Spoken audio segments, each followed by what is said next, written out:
Hello, my friends, hello, and welcome once again to the rustic Von Lodge, where today we're going to be talking classics, classic books. Why read classic books? Why should we read them? What is it about these dusty old books that we should read?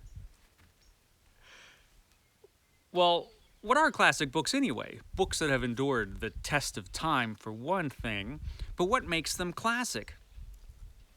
There are a few different reasons a book can become a classic. A book can become a classic just because it has historical importance. It can become a classic because it's influenced many other books. But very often, a book becomes a classic and a book stands the test of time because it's a really good book. Either it is brilliantly written. Indeed, many classics are considered masterpieces of literature because they're so well written, or they just tell fantastic stories. Stories so good that they can just be read decade after decade after decade.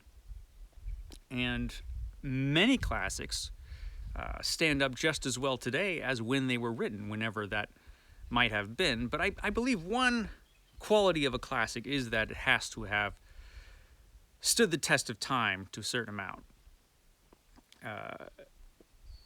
It doesn't have to be a huge amount of time. There are plenty of books that came out in the 20th century that probably can be judged correctly as classics, I believe. But why read them? Why should we bother with these old books, even if they, tell good stories? If there are so many great new books out there, why should we even bother? Well, I'll talk a little bit about my own experience with reading classics. I started reading at a fairly young age, but even before I started picking up adult books, and the first adult book I ever picked up was a classic. It was a signet classic of Dracula.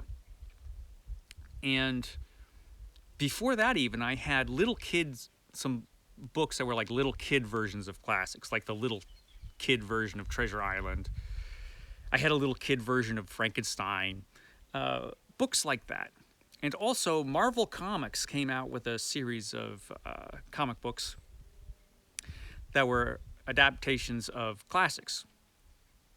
And I had a few of those, and I read them over and over again because they were good stories.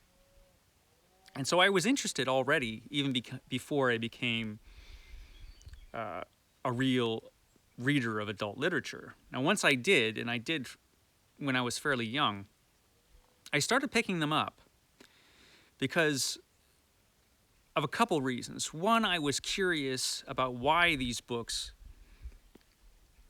were so popular and so widely read. And also because I discovered quite quickly that classic books are almost always worth reading. I used to pick them up in paperback. This is a newer paperback of a Signet, but Signet and Bantam classics were the ones that I read first when I was a kid. This is a newer paperback version of Victor Hugo's The Hunchback of Notre Dame, which I happen to have up here at the lodge. But I used to pick these guys up whenever I had a chance. And I loved them. I loved these paperbacks, the older ones I had a ton of. And I read them over and over again.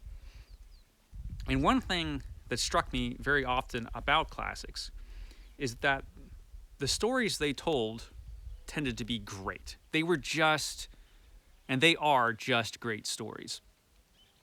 And I think that's the reason most classics have endured. Like I said, there are other reasons that classics last. There are classics that are not particularly well written. I'm reading Varney the Vampire right now, which is a kind of horror classic, and probably actually should be published in a Penguin classic or an Oxford classic or something like that, just because of its influence. It is a classic not because it is well written, because it is not. It is, however, entertaining, and it has had an influence on horror. So, in that respect, it should be considered a classic. There are other books, like A Princess of Mars, which I dearly love and have read over and over again, which cannot be said to be brilliantly written. It is no masterpiece of literature, but it has had tremendous influence on other works of fiction over the years. I mean, its influence is huge. So that is a classic of literature, and it tells a great story. And that is the most important thing I think about classics, is that they tend to tell great stories. And even when the writing isn't the best, usually they're worth reading. Now, there are some classics out there that are a little different and don't tell particularly great stories, perhaps, but have historical importance. There are books like that out there as well. And again, usually those are worth reading just because of that, just because of their place in history.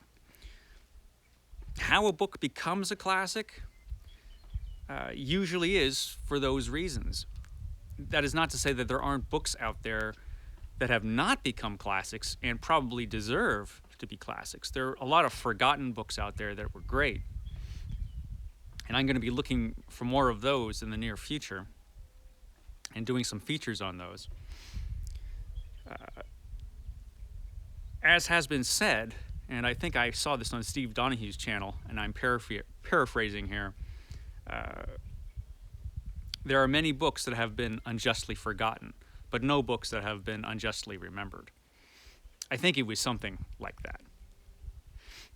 Books that have become classics are classics for a reason. And it's not just because they're in public domain and everybody can print them. That's not the only reason. There are some great publishing houses out there. You can still get Signet, you can still get Ballantine or Bantam. You can still get Penguins and Oxfords. There's a whole bunch of choices for classic books. And because we live in the time that we live in, and e-readers exist, you can get many classic works for free, which is kind of amazing, actually. And that's actually how I read most of them nowadays. On Sundays in the near future, I'm going to be doing a new feature on classics. I've been doing the Penguin, my Sunday Penguins, all this time, and I've done a lot of those. But I want to move beyond just Penguin and just talk about classics in general, so I'm not limited by one publishing house. So I will be talking more about classics in the future, because I do love them dearly. They've been a huge part of my reading life. And I think because they were written, many of them have been written in the past, not only do they tell great stories, but they give you an idea of what things were like in days gone by, and what kind of literature and stories people were interested in the past. You know, it's funny, we think back 100 years ago when there was no internet and no television, and people had plenty of time in the evenings to read. And, you know, we had some pretty big books that were produced 100 through 150 years ago. And that's one of the reasons, you know. You had a whole evening where you didn't have television or even radio, and you just sat around and read books. What a wonderful life. So, yeah, I've rambled on enough about classics and why I love them and why they are worth reading. I'll talk more about them in the future. Okay, guys, thanks for joining me here at the Rustic Von Lodge. I will catch you next time.